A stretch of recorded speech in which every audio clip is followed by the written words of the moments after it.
रोशन है फलक महकी है ज़मीन, दो आलम की रुत बदली है, रहमत से कोई महरूम नहीं। जीने की तमन्ना जिसने दी मजलूमों को, बेचारों को, बेवाओं यतीमों का वाली, वो रहमत आलम सरवर। अल्हम्दुलिल्लाह नहमदुहु व नस्तईनुहु व नस्तगफिरुहु व नु'मिनु बिही व नतवक्कलु अलैहि व नऊज़ु बिल्लाहि मिन शुरूरि अनफुसिना व मिन सय्यिआति अअमालिना। मन यहदिहिल्लाहु फला मुदिल्ल लहु व मन युद्लिल्हु फला हादिय लहु व नशहदु अल्ला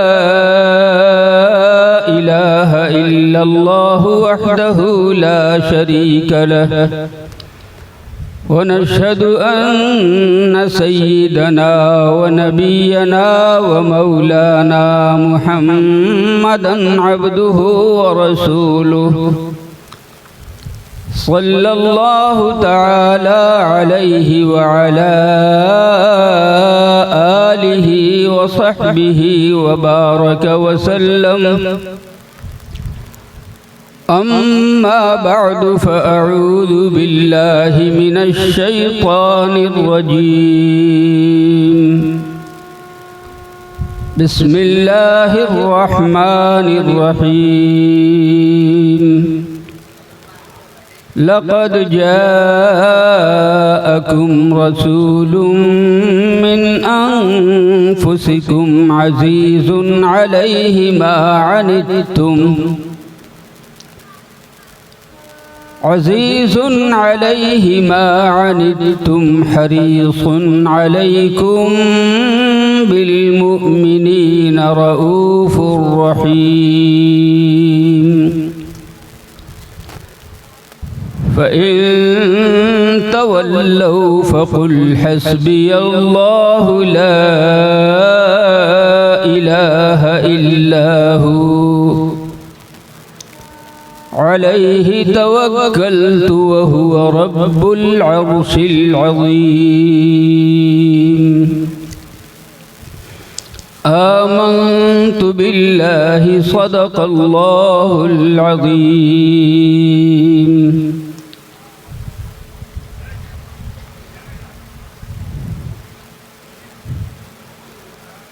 वो दानाए सुबुल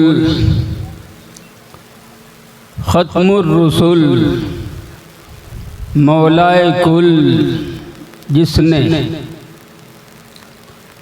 वो दानाए सुबुल ख़त्मुर रसूल मौलाए कुल जिसने, गुबारे राह को बख्शा फ़रोग़े वादिये सैना। निगाहे इश्क़ो मस्ती में वही अव्वल वही आखिर, निगाहे इश्क़ो मस्ती में वही अव्वल वही आखिर, वही क़ुरआन वही फ़ुरक़ान वही यासीन वही ताहा सल्लल्लाहु अलैहि वसल्लम।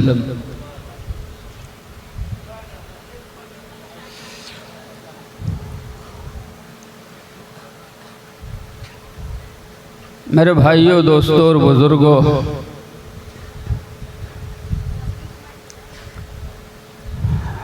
आज रबीउल अव्वल की 12वीं तारीख़ है, यानी आप सल्लल्लाहु अलैहि वसल्लम की दुनिया से तशरीफ़ बरी का दिन है। आज ही की तारीख़ को मेरे नबी सल्लल्लाहु अलैहि वसल्लम दुनिया से तशरीफ़ ले गए और अपने रब के पास पहुंच गए।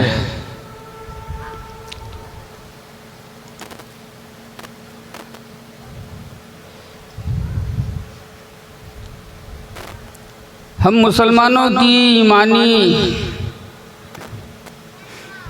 गैरत को और ईमानी जज्बे को जब ज़्यादा जोश आता है तो हम नबी पाक सल्लल्लाहु अलैहि वसल्लम के नाम पर कभी कोई जलसा कर लेते हैं, कभी कोई जुलूस निकाल लेते हैं, कभी कुछ और चीज़ कर लेते हैं।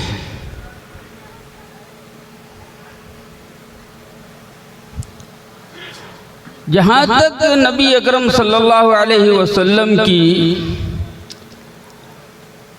तारीफ़ों का, आप सल्लल्लाहु अलैहि वसल्लम की मदह सराई का जो मामला है, तो ये मजबूर और मुहताज इंसान नबी अकरम सल्लल्लाहु अलैहि वसल्लम की तारीफ़ क्या कर सकेगा। आप सल्लल्लाहु अलैहि वसल्लम की तारीफ़ तो उनके रब ने की।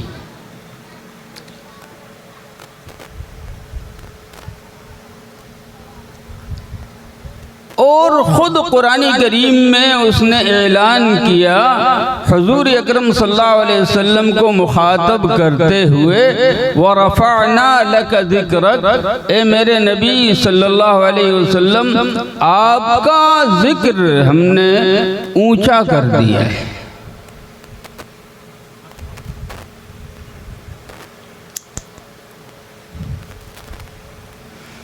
पूरी दुनिया मिलकर अगर पूरी ज़िंदगी नबी अकरम सल्लल्लाहु अलैहि वसल्लम की कसीदा खानी करती रहे, तो भी अल्लाह ने आपको जितना ऊंचा और जितना बड़ा बनाया था, सारे बंदे मिलकर उसका हक अदा नहीं कर सकते।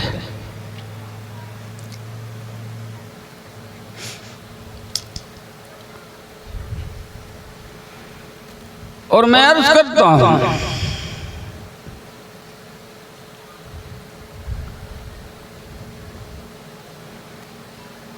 बहुत से मौक़े ऐसे हैं जब लोगों ने नबी पाक सल्लल्लाहु अलैहि वसल्लम को माना नहीं है, बल्कि नबी पाक सल्लल्लाहु अलैहि वसल्लम की अज़मत ने उनसे अपना लोहा मनवाया है।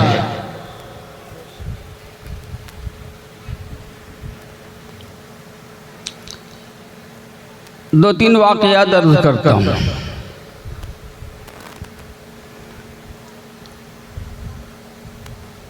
बद्र की लड़ाई हुई,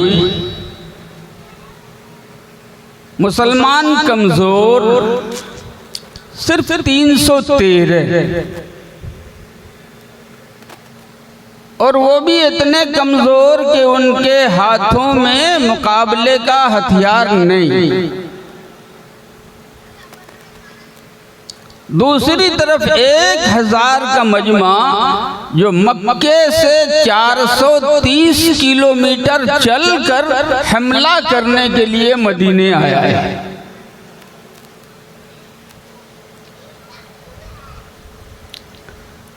उनमें 1000 पहलवान लड़ने वाले, सबके पास हर तरह के हथियार मौजूद।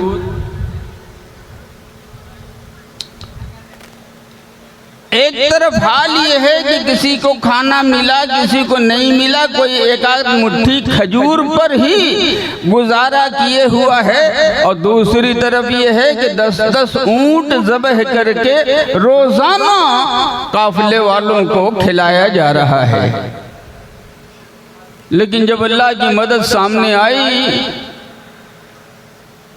और गुबार छटा, तो पूरी दुनिया, सिर्फ अरब नहीं, मैं कहता हूँ तारीख उठा के देखो, पूरी दुनिया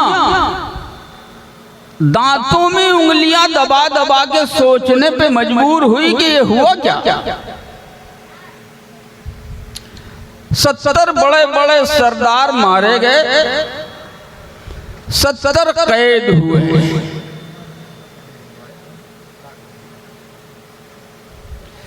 अल्लाह पाक ने कुरान करीम में फरमाया, लक़द नसरकुमुल्लाहु बिबद्रिन व अंतुम अदिल्ला।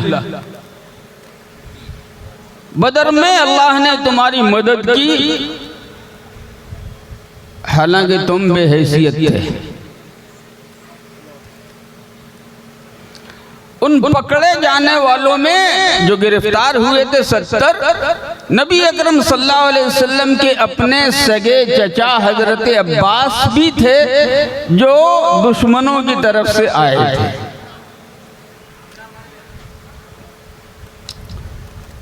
उस जमाने का कायदा ये था कि लड़ाई के मैदान में जो पकड़ा जाए, औरतें हों तो उसको लौंडी बना लिया जाए, मर्द हों तो या तो उनको गुलाम बना लिया जाए या कत्ल कर दिया जाए।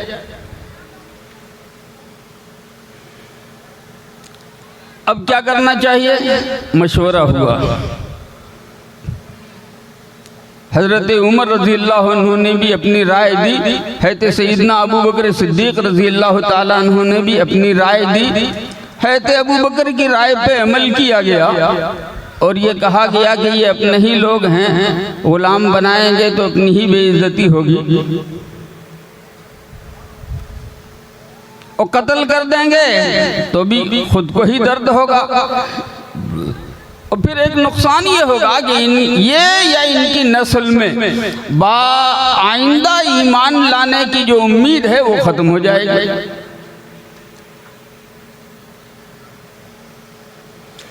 तो इसलिए इनके ऊपर कुछ जुर्माना लगाया जाए, फिदिया।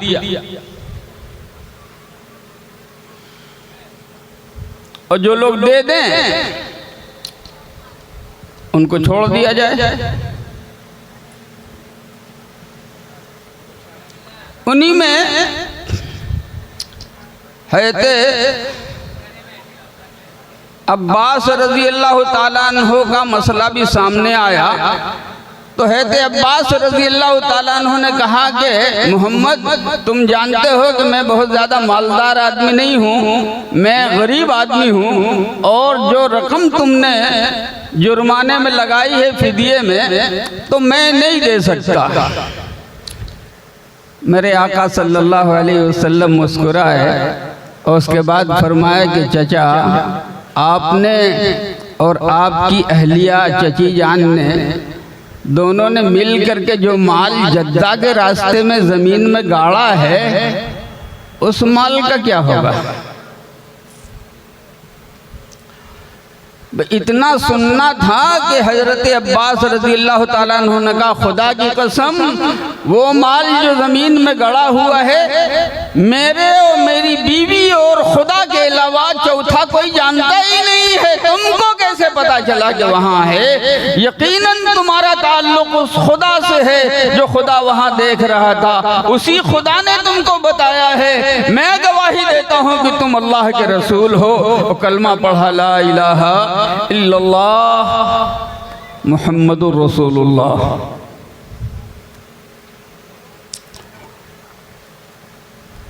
इसी लड़ाई में एक दूसरा वाक़या हो गया।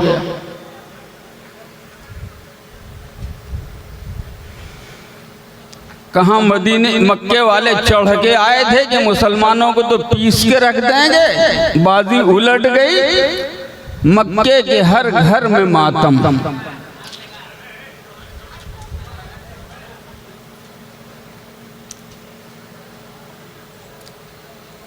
हर घर में मातम। कोई मारा गया, बड़े बड़े सरदारों में से लोग मारे गए और कुछ पकड़े गए, कैद हुए। 2 आदमी, सफ़वान इब्न उमैया और उमैर इब्न वहब, ये दोनों हतीम में बैठ के गुफ्तगू कर रहे हैं। सफ़वान ने कहा कि मोहम्मद ने कलेजा चबा दिया हमारा, अब जिंदगी का मजा खत्म हो गया, जी के क्या करेंगे? बेइज्जती की जिंदगी अब बर्दाश्त नहीं होती। काश कोई आदमी होता जो मोहम्मद की जिंदगी का चिराग बुझा देता। उमर ने कहा, सफ़वान सुन, मैं तैयार हूँ,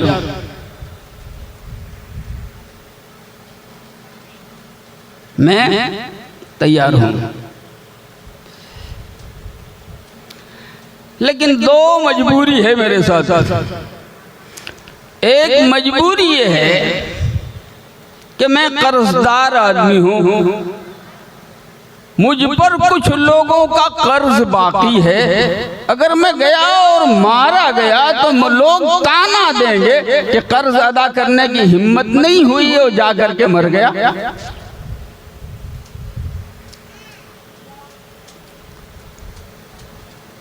और दूसरी बात यह है कि मुझे अपने बाल बच्चों का भी जरा सा ख्याल हो रहा है कि उनका क्या होगा। सफ़वान ने कहा बस इतनी सी बात सुनो, तुम जाओ, अगर तुमको कुछ भी हो गया तो तुम्हारे कर्ज का भी मैं जिम्मेदार हूं और तुम्हारे बाल बच्चों के खर्च का भी मैं ही जिम्मेदार हूं।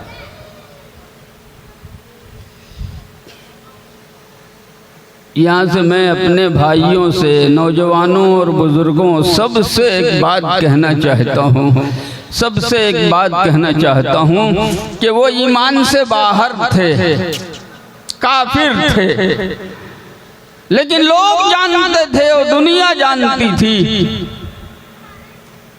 कि जो उन्होंने कह दिया, वादा कर लिया, तो जान दे के भी उस वादे को पूरा करना ये हमारी जिम्मेदारी है। और आज का मुसलमान वादे को खिलौना समझता है।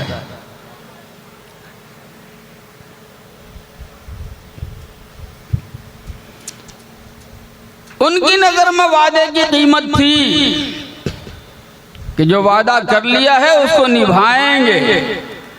तो उनका वैल्यू था पूरे इलाके में कि ये चाहे और एतबार से गिरे पड़े क्यों न हो, लेकिन इनकी जुबान की कीमत इतनी है कि जो बोल देते हैं तो उससे पीछे हटने वाले नहीं हैं। आज हमने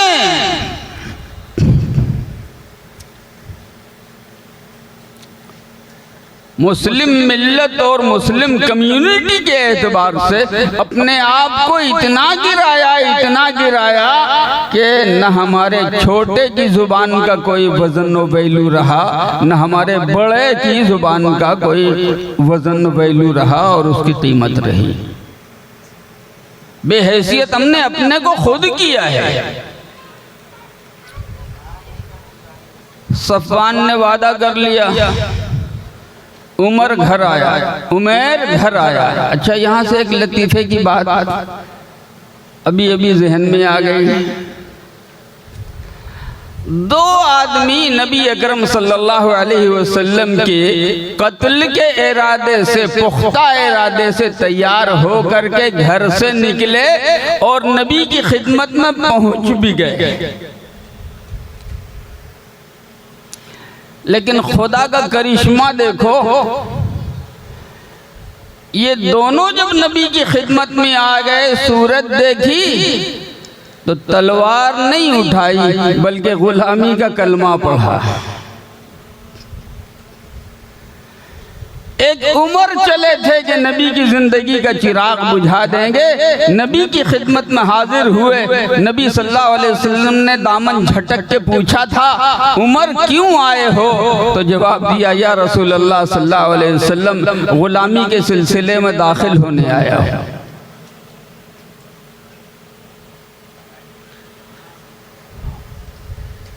और ये दूसरे उमैर थे, वो उमर थे और ये उमैर थे।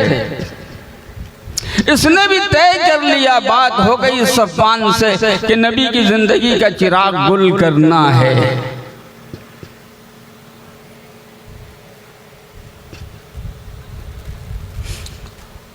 घर आए, तलवार की धार तेज की, जहर में उसको बुझाया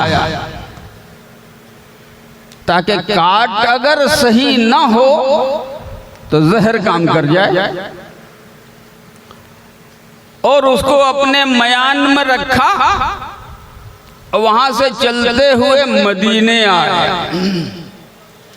मदीने दाखिल हुए, हजरत उमर की नजर पड़ गई, आगे बढ़ करके गर्दन पकड़ी, कहा, ओ दुश्मन खुदा, तू यहाँ मदीने क्यों आया है?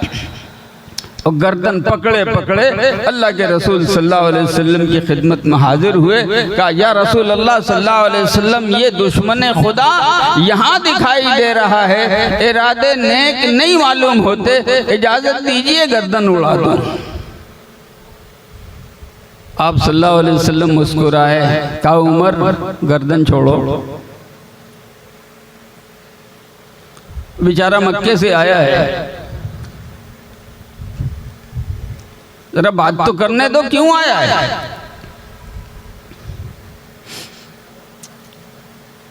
अब फरमाया मेरे आका सल्लल्लाहु अलैहि वसल्लम ने, उमर क्यों आए हो?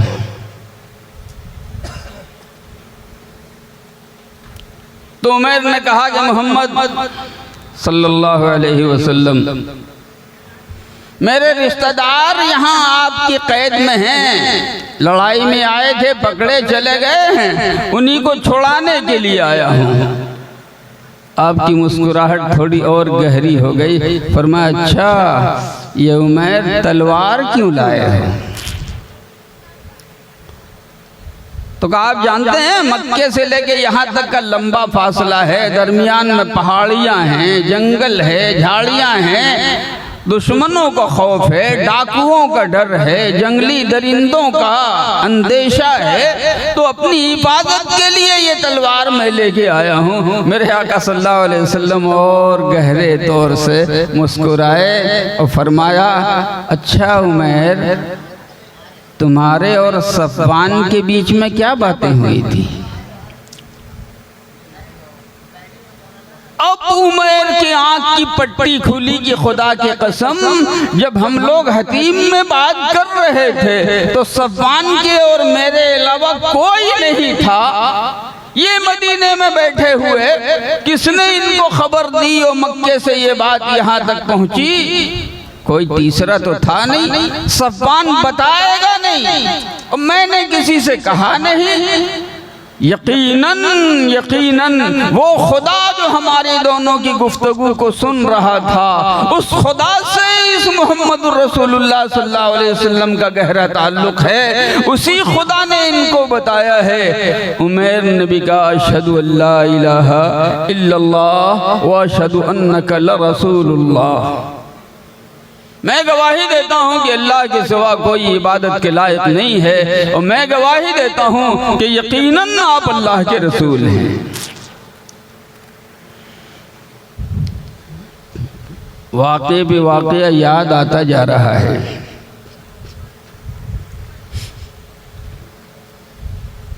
सन 6 हिजरी में एक आदमी था,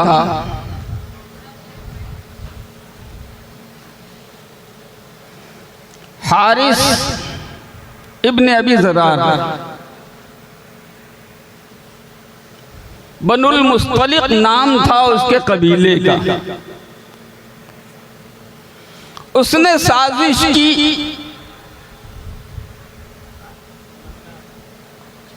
नबी अकरम सल्लल्लाहु अलैहि वसल्लम को मालूम हुआ कि ये लोग मदीने पर हमले की तैयारी कर रहे हैं। आप सल्लल्लाहु अलैहि वसल्लम ने फैसला फरमाया कि इससे कबल के वो यहाँ आवे, चल करके उस फितने को वहीं ख़त्म करो। मुसलमान वहाँ पहुँचे, मालूम हुआ कि बात तो सही थी, लेकिन वो लोग लड़ नहीं सके, फरार हो गए। कुछ लोग पकड़े गए, उसमें मर्द भी पकड़े गए, औरतें भी पकड़ी गई।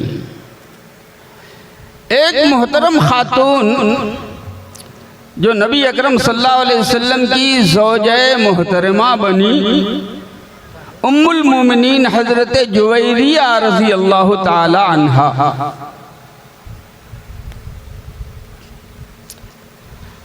जुवैरिया नाम रखा हुआ मेरे नबी सल्लल्लाहु अलैहि वसल्लम का है, वरना हकीकतन उससे पहले उनका नाम बिर्रा था। और मेरे आका सल्लल्लाहु अलैहि वसल्लम की आदत ये थी कि अगर कोई गलत नाम उनके सामने आता था तो वो नाम बदल दिया करते थे। लेकिन हमको अपने नबी से जुबान का ताल्लुक है, दिल का ताल्लुक तो है ही नहीं। माफ कीजिएगा, मैं उसको साबित कर सकता हूँ बड़े बड़े लोगों की मौजूदगी में। नाम का ताल्लुक है।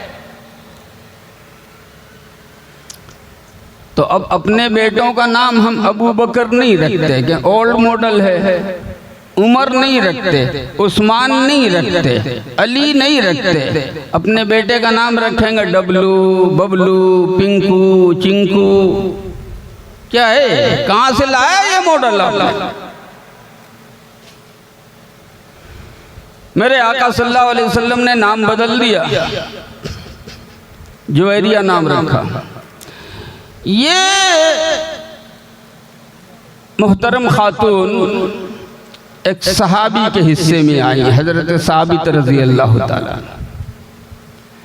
उनसे इन्होंने मुकातबत कर ली। आप नहीं समझोगे, उलमा समझते हैं, मैं समझा देता हूं आपको भी। मुकातबत कहने का मतलब यह है कि जो गुलाम किसी के हिस्से में आए, कुछ रकम मुकर्रर करके मालिक से कहे कि मैं इतनी रकम आपको दे देता हूं, मैं जब दे दूं तो आप मुझे आज़ाद कर दीजिए। इसको कहते हैं मुकातबत। बात तो कर ली, लेकिन हजरत जुवैरिया के पास पैसे नहीं है। तो जुवैरिया नबी अकरम सल्लल्लाहु अलैहि वसल्लम की खिदमत में हाजिर हुई और आने के बाद कहा कि मैं आपके पास इसलिए आई हूँ कि आप मुझे कुछ मेरी मदद कर दें, मुझको दें, ताकि मैं वो रकम साबित को दे करके अपनी गर्दन गुलामी के चंगुल से आज़ाद करा लूं। नबी अकरम सल्लल्लाहु अलैहि वसल्लम ने इरशाद फरमाया, इससे अच्छी शक्ल में बताऊं, मैं ये रकम आपको दे देता हूं, आप आज़ाद हो जाओ और फिर मैं आपको निकाह का पैगाम देता हूं, आप मुझसे निकाह कर लो। है तो जुवैरिया तैयार हो गई और उसके बाद नबी अकरम सल्लल्लाहु अलैहि वसल्लम ने वो रकम उनको दी। और अब मुसलमानों को जब ये मालूम हुआ कि जितने कैदी थे हमारे पास हैं, उन्हीं में से एक ने नबी अकरम सल्लल्लाहु अलैहि वसल्लम से निकाह कर लिया है, तो अब गोया इन कैदियों का ससुराली रिश्ता नबी से जुड़ गया है। अब इनको कैदी बना के रखना हमारे लिए बेइज्जती की बात है। और धड़ाधड़ सारे लोगों ने 100 कैदियों को आज़ाद कर दिया। लोग कहने भी लगे कि हजरत जुवैरिया से नबी अकरम सल्लल्लाहु अलैहि वसल्लम का जो निकाह है, इतना बाबरकत निकाह है, इतना बाबरकत निकाह है कि पूरा कबीले को इसने आज़ाद करा दिया। मैं असल में ये नहीं सुनाना चाह रहा था, इसी के साथ साथ दूसरी रिवायत जो आती है किताबों में, वो रिवायत आपकी खिदमत में पेश कर रहा हूँ। है तो जुवैरिया के वालिद हारिस इब्न अबी ज़रार को जब मालूम हुआ कि मेरी बेटी कैद हो गई है, तो उसने कहा कि मैं अपने कबीले का सरदार और सरदार की बेटी कैद हो जाए, मैं इसको बर्दाश्त नहीं कर सकता। तो वो वहाँ से ऊँटों का काफिला लेके चला कि ये ऊँट दूंगा और बदले में अपनी बेटी को आज़ाद करके ले आऊँगा। अब ऊँट लेके चले तो पहाड़ की वादी अकीक, एक मशहूर वादी है वहाँ की, वादी अकीक में एक जगह जब ठहरे हुए थे तो उसने अपने ऊँटों को देखा। 2 ऊँट बड़े कीमती नजर आए। उस वादी अकीक में जब वो ठहरा हुआ था और जो ऊँट फिदिये में देने के लिए लेके आ रहा था, उनमें से 2 ऊँट उसे बड़े कीमती नजर आए। तो कहा कि फिदिया ही तो देना है, इन कीमती ऊँटों को यहीं छुपा देता हूँ और उसके बाद फिर बाकी ऊँटों को ले जाके उनकी खिदमत में पेश कर दूंगा, मैं दे दूंगा और मेरी बेटी आज़ाद हो जाएगी। वो आया नबी करीम सल्लल्लाहु अलैहि वसल्लम की खिदमत में। आने के बाद उसने कहा कि मैं इसलिए आया हूँ कि मेरी बेटी कैद हो गई है, और जब तक नबी अकरम सल्लल्लाहु अलैहि वसल्लम ने फिदिये की रकम दे करके, मुकातबत की रकम दे करके उनको अपने निकाह में कर लिया था।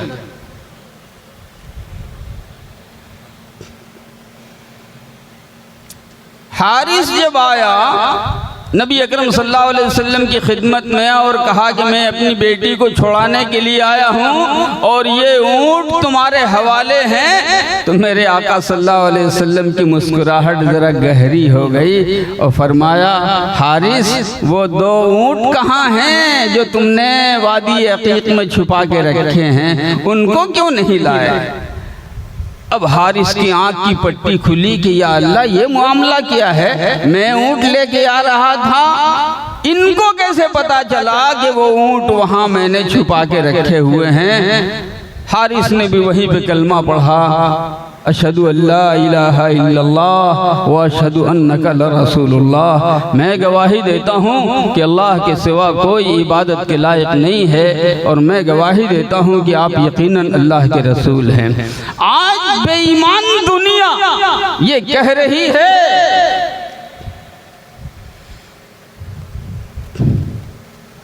कि इस्लाम को तो तलवार के जोर से फैलाया गया है।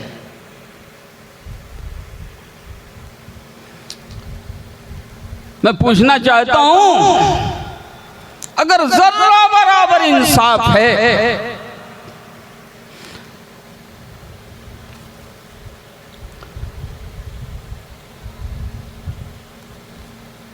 और तुम अपने सच्चे पेशवाओं को मानते हो, तो मैं तुमसे एक सवाल करता हूं, उसका जवाब दो। कुछ लोगों को जबरदस्ती पकड़ पकड़ के एक जेल में बंद कर दो, जहां उसके लिए सजाएं हों, जहां उसके लिए परेशानियां हों, जहां उसको गुलाम बना के रखा चला जाए, और कुछ दिनों के बाद जेल का दरवाजा किसी बहाने से किसी तरीके से खुला रह जाए और अंदर रहने वाले कैदियों को पता चल जाए कि जेल का फाटक खुला हुआ है, कोई दरबान नहीं है, तो इंसाफ से ईमानदारी के साथ बताओ कि उस जेल में कोई एक फर्द भी रहना पसंद करेगा?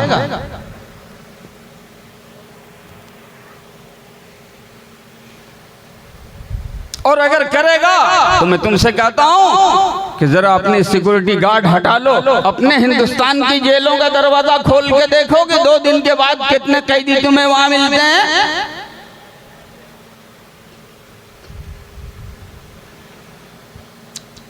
चलो तुम्हारा इल्जाम हम मान लेते हैं कि हिंदुस्तान के मुसलमानों को मुगल बादशाहों ने जबरदस्ती ईमान के अंदर दाखिल किया था, लेकिन 200 साल हो गए, मुगल बादशाह चले गए, ये लोग जेल से बाहर क्यों नहीं निकलते?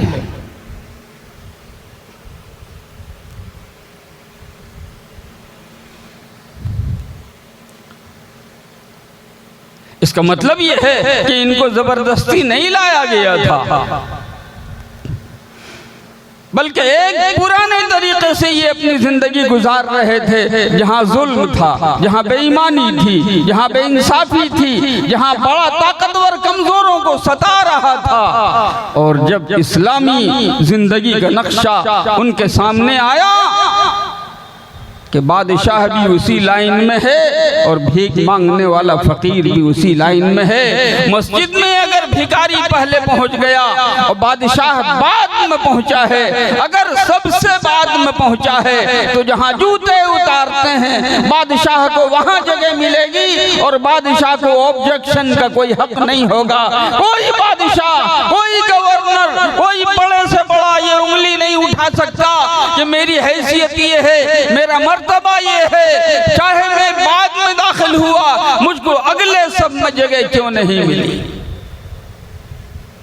लेकिन तुम्हारे यहाँ तो जुल्म का निजाम ऐसा है कि किसी भी बड़े तुम्हारे इदारे में चले जाओ, लाइनें लगती हैं, पैसे देने वालों की जो लंबी लाइन है वो अलग होती है, वो छोटी लाइन है वो अलग होती है, और कम पैसे देने वालों की जो लंबी लाइनें होती हैं वो अलग लगती हैं। इस्लाम ने इंसाफ किया है, इस्लाम ने दियानतदारी दी है, इस्लाम ने ईमानदारी दी है, इस्लाम ने सच बोलना सिखाया है, इस्लाम ने औरतों को उनका हक दिया है। आज मुंह बढ़ा बढ़ा के औरत के हक में बोलने वाले पूछते हैं कि सती हो रही थी यहाँ की औरतें, मजबूरन उनको शौहरों के साथ जलने पर मजबूर किया जा रहा था। इस्लाम आया तो ये रस्म ख़त्म हुई है।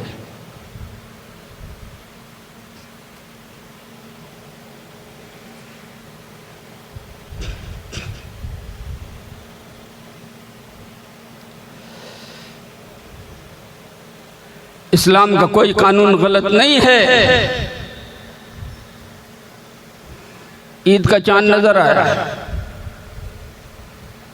29 का, सारे लोग चांद देखने के लिए पहुंचे।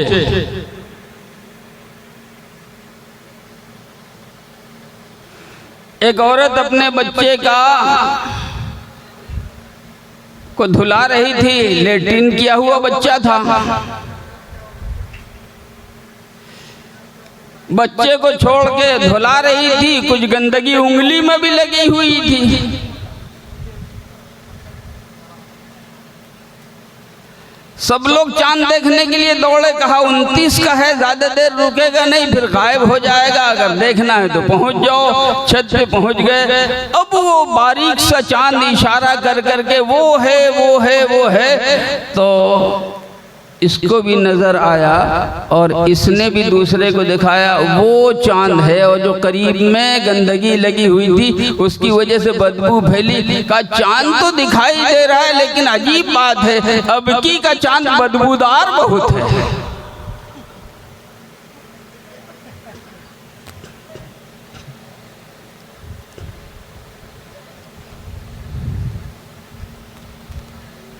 का कम वक्त औरत, बदबू चांद में नहीं है, तेरी उंगली में है। अपनी उंगली को देख, फिर चांद पर इल्जाम डाल। यहाँ जो इस्लाम के कानून पर तुम उंगलियां उठा रहे हो, मसला ये है कि ये गंदगी तुम्हारी खोपड़ी में है। वरना खुदा की कसम खा के कहता हूँ कि इस्लाम के तलाक का निजाम भी इंसाफ है।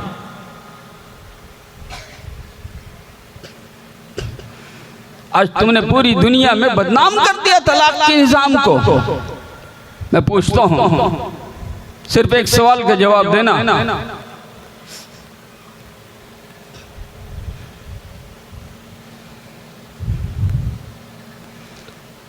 लड़का साहिबगंज का, लड़की पटना की,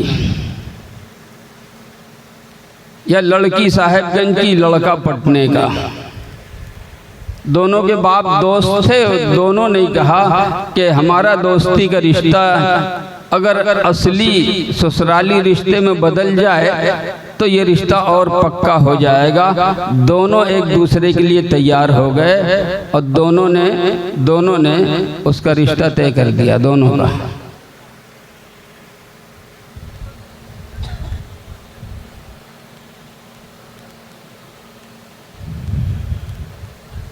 इस्लाम क्या कहता है? दोनों से पूछ लो, उसको बता दो, उससे फिर पूछ लो, इजाजत ले लो। दबाव डालने की जरूरत नहीं है।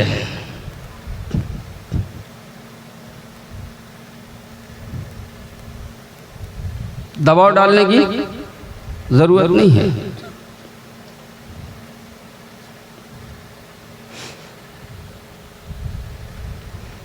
पूछ लो,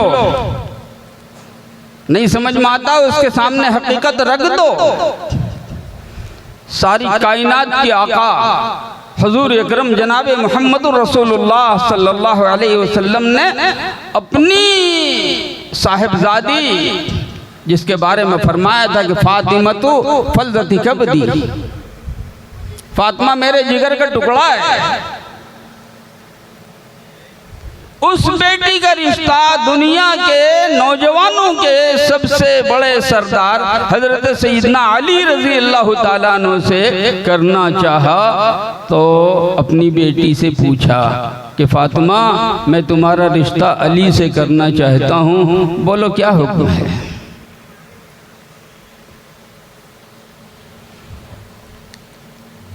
तो फातिमा रजी अल्लाह ताला अन्हा ने एक जुमला इरशाद फरमाया जो शायद आपको अच्छा न लगे।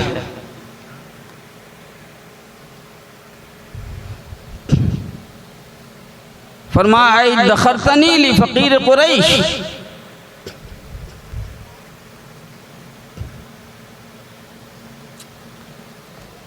आपने मेरा रिश्ता इसी फत्तू फकीर के लिए बचा के रखा था। दखरतनी ली फकीर कुरैश। मेरे नबी सल्लल्लाहु अलैहि वसल्लम ने दीनी एतबार से उनको अहमियत समझाई कि अली को मामूली मत समझो, अली दीनी एतबार से बहुत मजबूत हैसियत का मालिक है। तो हज़रत फातिमा रज़ामंदी से तैयार हो गई, तब रिश्ता किया गया। अब मान के चलो कि एक पटने का एक साहिबगंज का, दोनों को हमने अपनी दोस्ती के चलते कुर्बान कर दिया, बगैर पूछे हुए या बिला मिजाज समझे हुए दोनों को हमने जोड़ दिया। बात पे बात निकल रही है, यहाँ पे मैं कहता हूँ लोगों अपने नबी का तरीका इख्तियार करो। नबी का तरीका इख्तियार करोगे तो बनती बिगड़ती हुई बात बन जाएगी, और नबी का तरीका छोड़ोगे तो बनती हुई बात बिगड़ जाएगी। तुम्हारी समझ में नहीं आता। 1 करोड़ का मकान बनाया है तुमने, बहुत लंबी चौड़ी जगह है, बेटी के लिए बारात बुलाओगे तो अपने मकान पर, निकाह भी कराओगे तो अपने घर पर। सुनो, मैं कहना चाहता हूं अपने नबी की हिदायत सुनो। फरमाया मेरे नबी सल्लल्लाहु अलैहि वसल्लम ने, आलिनुन निकाह वजअलूहु फिल मसाजिद। निकाह खोल के करो, छुपा के नहीं, और जितने निकाह करने हो मस्जिदों में करो जाके।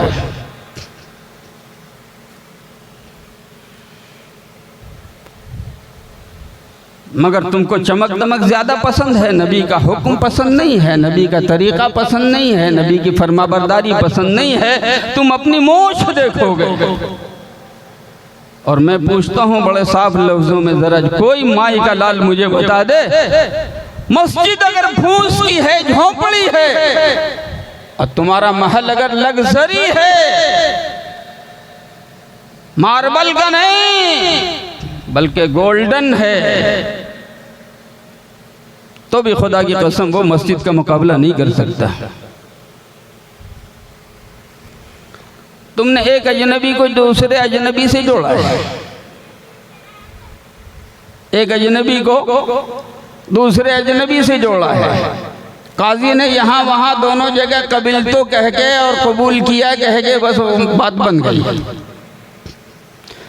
तो काजी ने तो सिर्फ कबूल कराया है, लेकिन जरा दियानतदारी से और अंदर जाके गहराई में डूब के बताओ, दिलों को दिलों से कौन जोड़ेगा? दुनिया का काजी कोई जोड़ सकता है?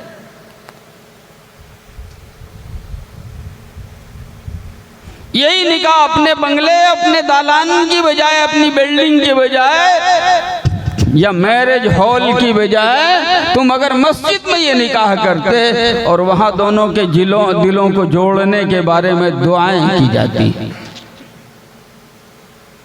बारकल्लाहु लकुमा, अल्लाह तुम दोनों को में बरकत दे। व जमा बैनकुमा फी खैर, और तुम दोनों के लिए भलाई का इंतजाम करे, भलाई पर तुम दोनों को जोड़ दे। और भी दुआएं की जाती। तो मस्जिद के अंदर फरिश्तों का माहौल है,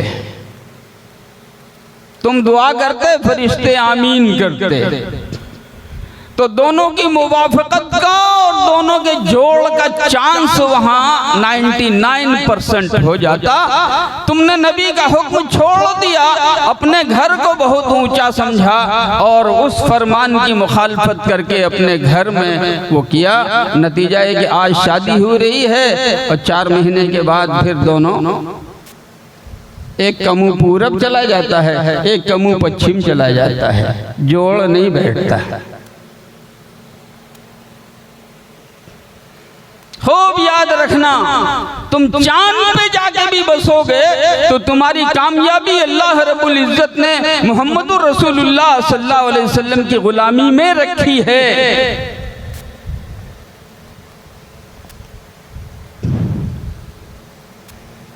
अच्छा चलो, इत्तेफाक से रिश्ता कर दिया गया, कुछ दोनों के बाद मालूम हुआ कि दोनों के मिजाज में ज़मीन व आसमान का फ़र्क है, दोनों की पसंद और नापसंद में ज़मीन व आसमान का फ़र्क है। अब दोनों का जोड़ नहीं होने लगा।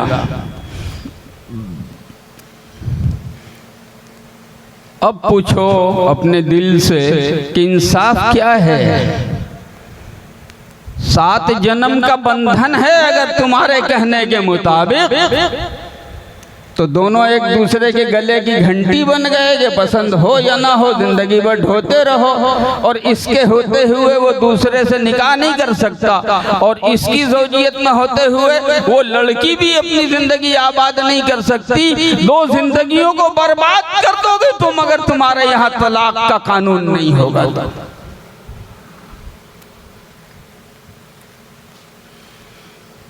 इस्लाम ने हर एक को हक दिया है, और ये तलाक कोई शौक में इस्तेमाल करने वाली चीज़ नहीं है, बल्कि जब कोई रास्ता न रहे तो उसका आला दर्जा इख्तियार किया जाए ताकि आगे चांस बाकी रहे।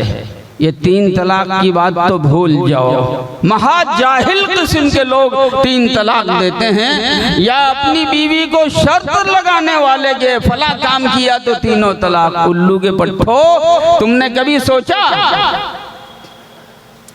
तुमने बड़ा अक्लमंद समझा अपने आप को कि हमने अपनी बीवी पे पाबंदी लगा दी। अफलातून का दादा समझ लिया अपने आप को। लेकिन मैं कहता हूं तुमने इतनी बड़ी बेवकूफ़ी का काम किया है कि कोई गधे जैसे दिमाग रखने वाला भी नहीं करेगा। शरीयत ने एक हक दिया था तुमको, जब तक तुम इस्तेमाल नहीं करते तो वो औरत तुम्हारे निकाह से बाहर नहीं हो सकती किसी भी कीमत पे। फर्ज कर लो कि उसकी आंख किसी गैर से लड़ गई है, गलत रास्ते पे चल गई है, बड़ा गुस्सा तुमको आया तो तुमने तलाक दे दी, शर्त लगा दिया कि फलाने से बात किया तो तुमको 3 तलाक। अब औरत तो अकेले में बड़े खुश हो रही होगी कि मेरा रास्ता क्लियर हो गया। अब इसका कोई इख्तियार रहा नहीं, जो इसका पावर था इसने अपना हाथ काट के पावर मेरे हाथ में कर दिया। मेरी मर्जी, मैं जब तक इसके साथ रहना चाहूँ रहूं, और जब इसके साथ रहने की मेरी मर्जी नहीं होगी मैं फलाने से बात करूंगी, इसका दादा भी रोक नहीं पाएगा।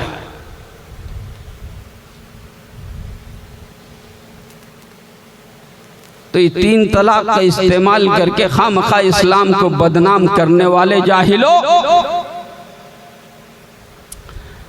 या अपनी बीवी को किसी मामले में शर्त लगा करके तलाक देने वाले लोगों, मैं कहता हूँ कि ये तलाक कोई खेल तमाशा नहीं है, हंसी मजाक की चीज़ नहीं है। शरीयत ने एक हक दिया है कि अगर दोनों के अंदर निबाह मुश्किल हो जाए, कोई शक्ल न बचे, तो जब औरत पाक हो उस पाकी की हालत में सिर्फ 1 तलाक दो, सिर्फ 1 तलाक, बस कहो 1 तलाक दिया। अब क्या होगा? इद्दत यानी 3 पीरियड तक तुमको सोचने का हक है। अगर तुम चाहो तो उसके बीच बीच में सिर्फ इतना कहो मैंने तलाक दिया था, वापस कर लिया, हो गया मामला क्लियर, कुछ नहीं करना पड़ेगा। या नहीं तो अपनी बीवी को देखो, जाकर के बीवी से लिपट जाओ, ऑटोमेटिक तलाक कैंसिल। या बीवी मौजूद है, जाके बीवी को बोसा ले लो, ऑटोमेटिक तलाक कैंसिल। लेकिन सही ढंग से तुमको तो खाना नहीं आता, तुम तो सत्यानाश करके खाने के वाले आदि हो। एक मर्तबा गुस्सा चढ़ा, 3 तलाक, 3 गोली एक मर्तबा दादी। अब पहुंचे इमाम साहब के पास, गुस्सा आ गया था इमाम साहब, अब ये जरा बताइए आपकी क्या शक्ल है, छोटे छोटे बच्चे हैं, अब तो गुस्से में दे दिया था। मैं कहता हूँ कि अगर कोई आवे तो इमाम साहब उससे पूछें कि आज तक तुमने किसी को देखा है जिसने अपनी बीवी को गोद में बैठा के प्यार से तलाक दिया?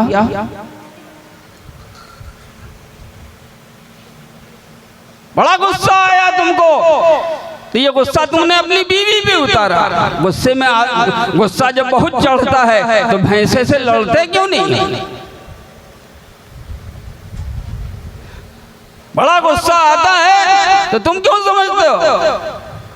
उस वक्त तुम्हारा दिमाग सोचता है, होश में रहता है कि चलते हुए ट्रक से नहीं टकराना चाहिए, चलते हुए इंजन के सामने नहीं आना चाहिए, भैंसे से छेड़छाड़ नहीं करना चाहिए। उस वक्त तुम्हारा दिमाग होश में रहता है। बीवी को तलाक देते वक्त आउट हो जाता है। बेईमानी है तुम्हारी। और अब तो कोई रास्ता नहीं है। कुरान ने कहा फ़इन तल्लक़हा फ़ला तहिल्लु लहू मिन बअदु हत्ता तनकिह ज़ौजन गैरह। अगर तलाक दे दिया है तो उसके बाद वो औरत अपने शौहर के लिए हलाल नहीं हो सकती जब तक वो अपनी मर्जी से किसी और से न शादी कर ले और फिर वो उससे ताल्लुक़ कायम करके फिर तलाक न दे दे अपनी मर्जी से। अब तुम उसी को ज़बरदस्ती करवाते हो कि चूँकि लौटाना है, करवाना है, लिहाजा किराए का बोतू तलाश करते हो। कोई नहीं बोलेगा। और मैं ये हदीस की जुबान इस्तेमाल कर रहा हूँ। किराए का बोतू ऐसे बीज के 30% को मैं नहीं कहता, अल्लाह के रसूल सल्लल्लाहु अलैहि वसल्लम ने इरशाद फरमाया है। पूछा गया या रसूल अल्लाह सल्लल्लाहु अलैहि वसल्लम, ये जो बीच में हलाला करने वाला आ जाता है उसके बारे में आप क्या इरशाद फरमाते हैं? मेरे आका सल्लल्लाहु अलैहि वसल्लम ने इरशाद फरमाया हुवा तीसुल मुस्तआर, वो मंगनिया बोतू है।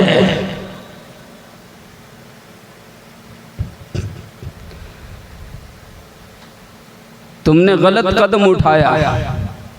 इस्लाम के एक सही मतलब का तुमने गलत इस्तेमाल किया और जिनकी आंखों के ऊपर नफरत का चश्मा चढ़ा हुआ है उनको इस नाम पर तुमने एक एजेंडा दे दिया है।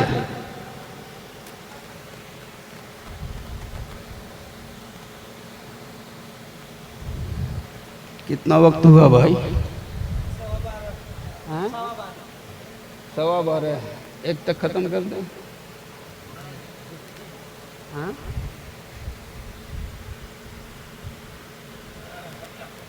हाँ ठीक है। 12:15 हुआ और 12:15 हुआ है, अभी पौन घंटा बाकी है। क्या करना है? हाँ, नहीं और लोग हैं बस, ठीक है। चलो माशाअल्लाह। अभी और मुकर्रिरीन हैं, बातें चलेंगी। मैं एक बात कहता हूँ, ज़रा मुझे बताओ, एक आदमी बीमार, बहुत सीरियस बीमार, बचने की उम्मीद नहीं, और उसके लिए डॉक्टरों की तलाश शुरू हुई। कई छोटे मोटे डॉक्टर से काम नहीं चलेगा। वर्ल्ड का जो माना हुआ डॉक्टर है, वर्ल्ड का जो माना हुआ डॉक्टर है, उससे कंसल्ट किया जाए, उससे राब्ता किया जाए, उसको बुलाया जाए और भारी फीस देकर उनको बुलाया गया। डॉक्टर ने उसके लिए नुस्खा तजवीज़ किया, कुछ खाने का, कुछ पीने का, एक आध इंजेक्शन और कुछ परहेज का, बस ये है, ये चलेगा। मरीज ने क्या किया?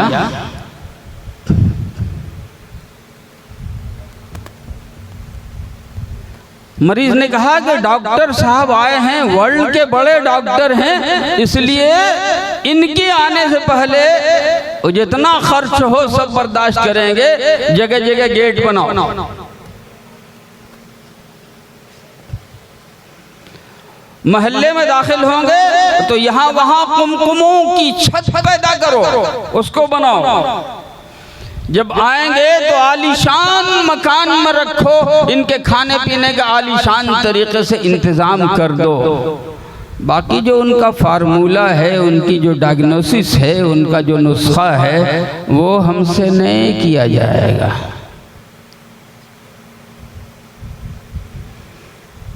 मुझे बताओ, कलेजे पे हाथ रख के ये मरीज कभी अच्छा होगा?